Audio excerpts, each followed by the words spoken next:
Yes, Are you rolling? yes, it's raining.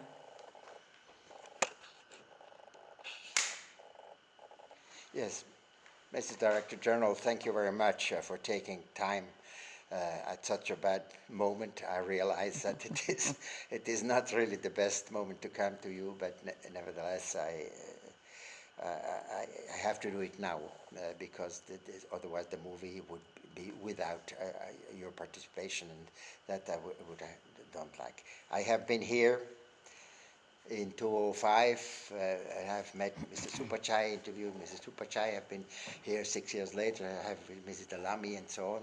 So now I would like to ask a little bit also the same questions as I did that time.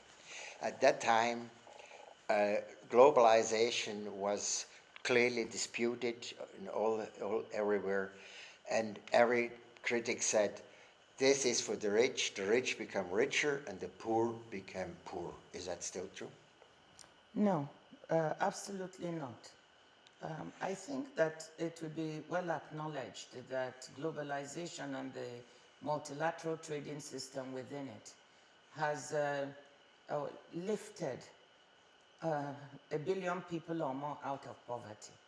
Of course, there's been a bit of a setback on the poverty story with the pandemic recently, where over 100 million more people have fallen back into poverty. But, you know, the trading system, the global trading system, has been a force for lifting people up all over the world. It has brought more prosperity to rich countries, yes, but it's also lifted some people within poorer countries up.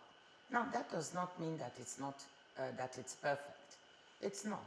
There are obviously poor people within rich countries who have been left behind. And in those cases, their governments did not have the active labor market policies to help solve the situation where they lost jobs. There are also poor countries who have been left behind. But in my thinking, the instruments of trade can still be used to correct that problem through what I call a re-globalization. You have seen, it's a new term that I'm talking about, that you can use trade as an instrument to include people who have been excluded. What do I mean by that? What I mean is this: we see that there was a concentration of manufacturing in, let's say, China, for instance, and supply chains were vulnerable. We've seen them now with what has happened, both with the pandemic and the war. Costs were already rising in China prior to the pandemic. And there was a shift in what is called nearshoring, shifting of manufacturing to nearby countries. Now people are talking of friendshoring, you know, trying to establish manufacturing in like-minded countries. All of this nearshoring, friendshoring, secure trade, can be made to work. Why can't we conceive of decentralization of manufacturing to poorer countries that have the right environment? We saw that beginning to happen with Bangladesh, Morocco, Tunisia, Ethiopia even. So within Cambodia and Laos, I mustn't forget them, have benefited a lot. Let's use it to bring in those countries that were left out by decentralizing our supply chains to include these countries. That would bring in poor countries. It would bring in micro, medium, and small enterprises within those countries, and women who are often marginalized in trade. That would be a re-globalization. And I think we can use it to correct those things that didn't work with globalization. And don't you think that it is exactly the opposite which is happening now? We have seen the vulnerability of the value chain with the Suez, with Ukraine and so on. And people are trying now to take back some of their activities away from countries, which you just said before. Is that something which you see? There's talk, that's called reshoring. Now people are talking of bringing production and manufacturing back to their own countries because they've seen the vulnerability. And of course, some reshoring will probably happen. And like I said, some nearshoring and friendshoring is happening. But if you look at the trade data that we have, we don't see a great deal of evidence of this reshoring. I'll just take the trade between China and the US, for instance. If you look at the numbers, you'll see that in 2021, I think the trade exports of the US to China were about $153 billion at a peak. And imports of the US from China were about $542 billion, which was near the 2018 peak of about $563 billion. So you can see that not much has changed. Consumers and businesses on the ground are making different decisions that don't really quite match the rhetoric that you hear about geopolitical tensions, reshoring. I am sure more reshoring will take place. For example, the semiconductor industry, there is a great deal of talk of reshoring, and I know some of that will happen. But the point is, it's not happening.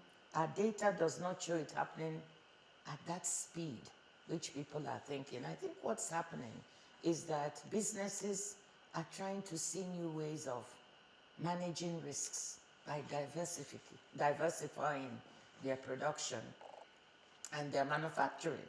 And that really speaks to the reglobalization I was talking about. If they want to diversify and manage their risks, then why can't they diversify to poor countries that have the right environment and use that to create employment and bring them in? So that's the first point I want to make. I think the second point I want to make is that people underestimate the costs of trying to reshore everything, produce everything, rely on yourself for everything. That's not good risk management, because you're concentrating in one area. If there's a natural disaster, something that happens from climate change, then you have no recourse because you've concentrated so much in your own country. So it's not really very good risk management. That's the first point. Now that you can see the impact of climate change, anything can happen anywhere, and have great difficulty. I think the second point is that fragmentation, decoupling, as some people call it, even to one or two global trading blocks or more, is very costly. Economists at WTO have done some simulations to see what would be the cost, for example, if the world were to break into two trading blocks. And they have found that over the longer term, there will be a drop of about 5% in real global GDP if this were to happen. Just from loss of economies of scale, technological spillovers, not to mention all other costs that one could pile upon this. So we have to be careful when we talk about this. It's a very costly thing to do.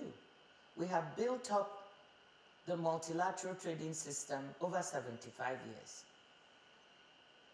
And we have nurtured it. It was built up to deliver peace, integration, interdependence, because after the Second World War, there was the belief that if you wanted to have peace, knitting countries closer together through trade and other instruments would work. It has worked for all these decades now, almost 8 decades. So we mustn't, because of the problems we're having now, retreat from the trading system. We shouldn't draw the wrong conclusions from what has happened. I think we need to reinvest in the trading system, in globalization, modernize it, make it fit for purpose to correct those problems that are still existing and tackle new challenges in the 21st century. But don't you think that is a reason for this new feeling of understanding the world, due to the fact that politicians want to be re-elected? And they were to protect their market, their employment market in particular, and they say, we cannot do that. We want, our first priority is our elector base. Fine. I mean, but that's the kind of, yes, of course, politicians will do that. They want to defend the electoral base first. But defending the electoral base, you must think not only short term, but also a little bit longer term. You must think of how to correct the way the practical things that happen daily from the workings of the market. So if you want to help your electoral base, and for instance, just forget trade for a moment, but because of new technology, let's take mining, coal mining, there's a lot of new technology that means that you don't require as much labor. And producers are using those new technologies, meaning that many miners are finding themselves out of work. So the proper answer to that is to have what I call, or economists call, active labor market and social policies, so that those who were involved in that industry can retrain and get other jobs. I'm not sure that even those politicians will tell you that the proper answer is not to use the technology and to keep people, doing the same thing. Businesses will not respond to that. You can't ban businesses from using new technologies. But what you can do is say, look, if you're losing jobs because of this, we will provide the means for you to retrain, get other opportunities, attract new industries into an area. That's what politicians should be doing. And I think that's what many of them try to do. So you have to compensate for the things that happen by trying to help those who are losing out. And that's not what policymakers haven't been as good at doing this as they should be. So we need to correct for that. My feeling is that we have these several reactions to global trade and to whatever it is because it has been too fast in the development. The cultures were not able to realize really what's happening to them, and they react now. It's a reaction because we didn't take time to really adapt the rule system to their cultures. What do you think about that? I think there's a strong element of truth in what you say, that developments happen so fast. Technology shifted quite fast. There have been many new things, many new advances. And some countries, let's take China for example, when it joined the WTO, I think its GDP must have been, less than $2 trillion. That was in about 2001 or so. You look at it today, it's 15 trillion or so. The US GDP is 20 trillion, around those numbers. You see how it has developed so fast and caught up so fast. Faster than maybe, everyone predicted that they would. So that's a change. You have many emerging markets that have really become strong pillars in terms of the world's growth and development. The Brazils, the Indias of this world, China, various others, South Africa, even my country, Nigeria. So many countries are coming up. Maybe some of them faster, some of them not so fast, so let's not exaggerate. But, China for sure. And some of these developments were not really thought through. So that the instruments we have, the rules we have, are a little bit outdated. They do not catch some of these developments. So that's absolutely right. The same thing, politicians have not really, I think, invested what is needed to look at the culture of work and the social culture of peoples to help them adapt to this fast-changing world.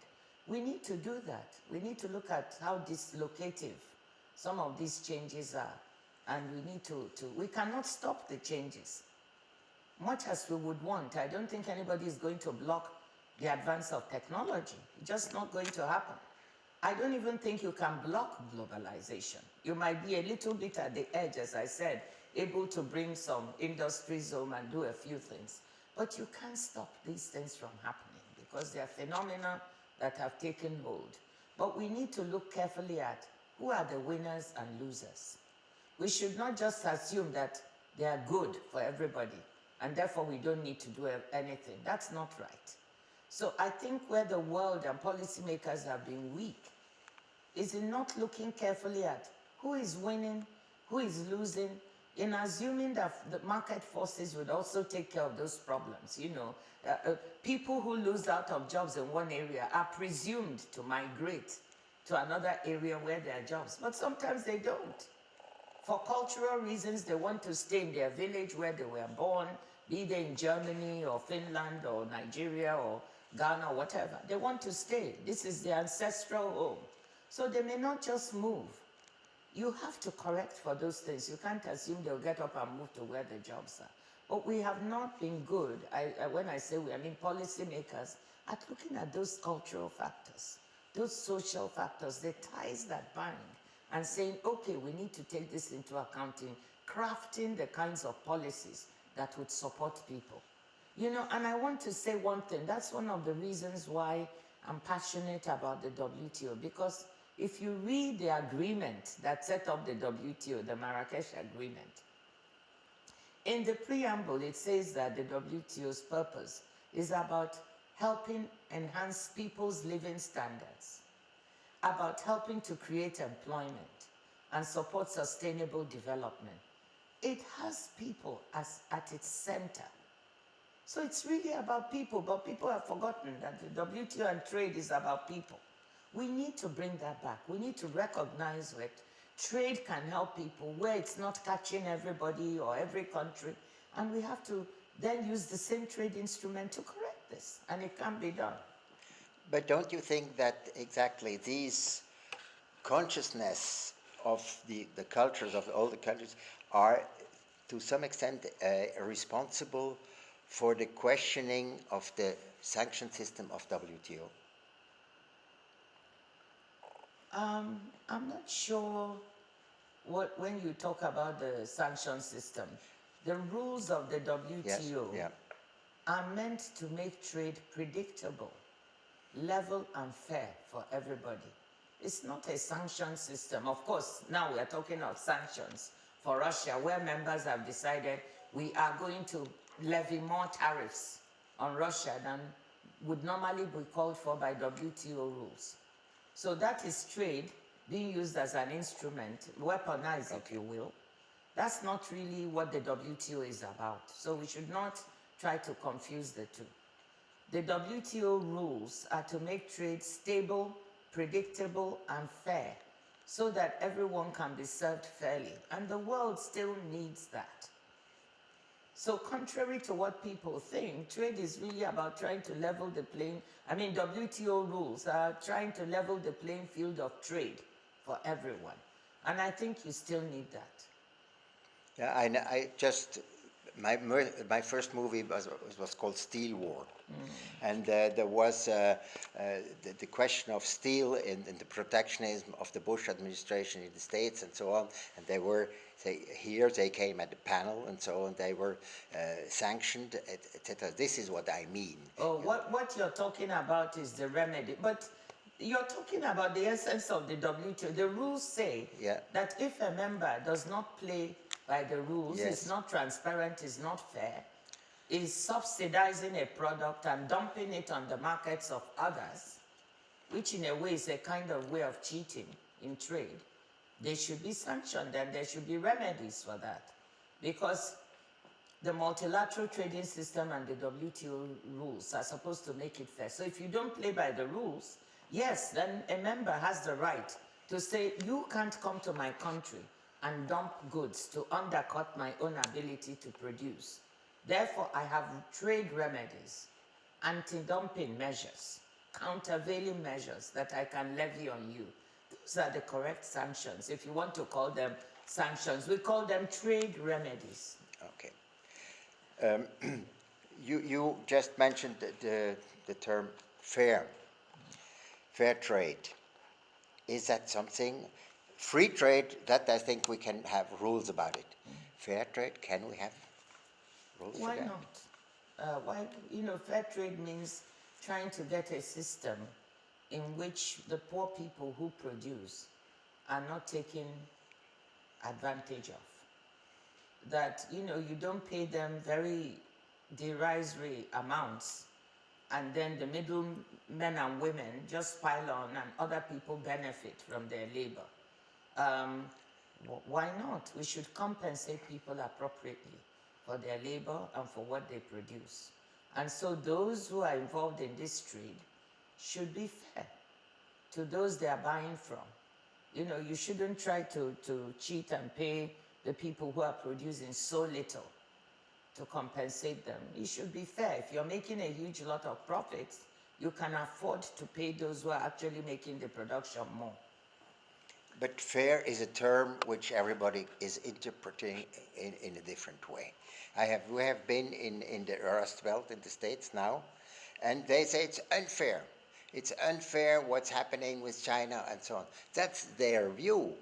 But is that also the view of China? No, so I think we are talking of two slightly different things. When the US complains of unfair trade, it is referring to the fact that they believe China is not playing by the level playing field rules of the WTO, meaning they think they are subsidizing some of their enterprises, making the goods cheaper for consumers elsewhere to buy and bringing them to other people's markets.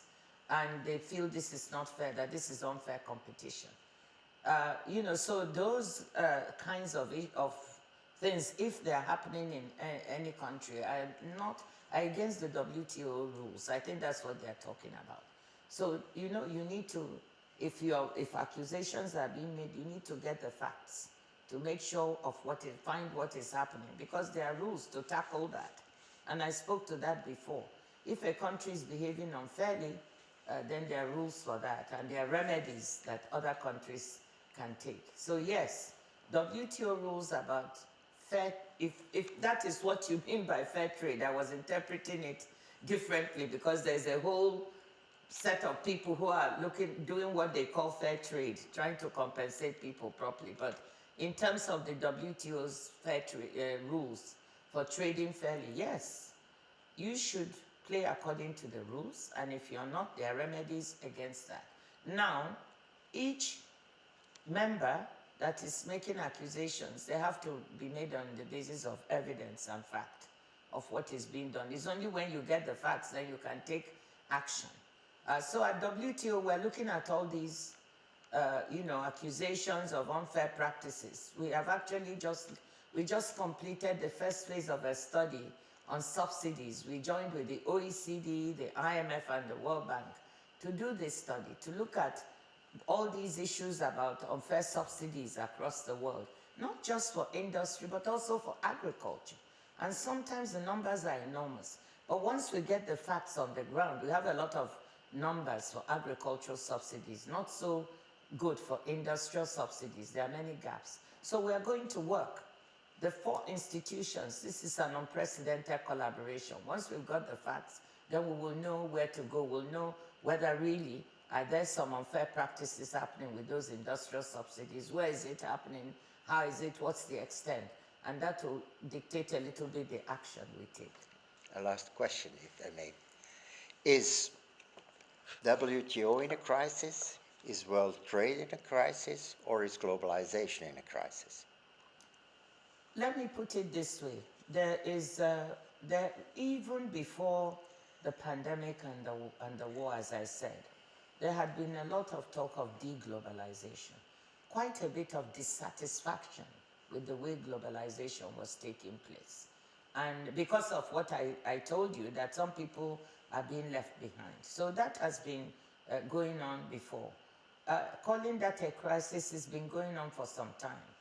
I think that has been heightened by the pandemic, where people began to see vulnerabilities in the way globalization is happening. They began to see it even more. And then the war in Ukraine has come. Supply chains have become a household word as a problem because of the concentration of manufacturing in certain areas and supply chains being located in certain different parts of the world. So I don't know if that's a crisis. I don't call it. I think what I would say is that certainly geopolitical tensions have risen quite highly. and we need to pay attention to that. I hope that the rhetoric of the tensions will not run ahead of the facts that businesses are still largely functioning and trading with each other. Consumers are still consuming goods made all over the world. I hope we don't lose sight of that. So, but whatever you want to call it, yes, you can call it crisis in the sense that it's not just about trade. We have the climate change, that is happening. Clear. We have the pandemic. Now we have the war. So you can say, well, maybe there's simultaneous crisis happening or a polycrisis. But my insistence is we not draw the wrong conclusion from that. This crisis does not mean that, oh, well, we withdraw from multilateralism, working together, from cooperation, from multilateral trade. Let's withdraw and withdraw into ourselves. That's not the right conclusion. The right conclusion is, let us look at what is not working within this system. Let's change it. Let's modernize it. The multilateralism, the globalization of decades ago is not the same of today. The multilateral institutions created decades ago, like the WTO, need to be modernized because we've got new challenges like climate change. How does trade contribute to the solution? Those are the right questions to be asking, not let's withdraw into ourselves and try and grow everything ourselves, produce everything ourselves, manufacture everything ourselves, because that in itself is highly risky. It's not the best risk management strategy. Let us invest in multilateralism, in global cooperation, in the multilateral trading system. It's a global public good, and we shouldn't underestimate how important it is. Thank you. Thank you very much for your very optimistic interview. I appreciate very much, and I would not take more of your time. Okay. But it was a fantastic interview, and I liked it very much. Thank you very much. Take care. Yeah. Well, Just we got if you don't mind, I have brought a little bit of chocolate from Zurich. Oh, no problem. Is that okay? Sure. Because I have been told in the Swiss government, you can take with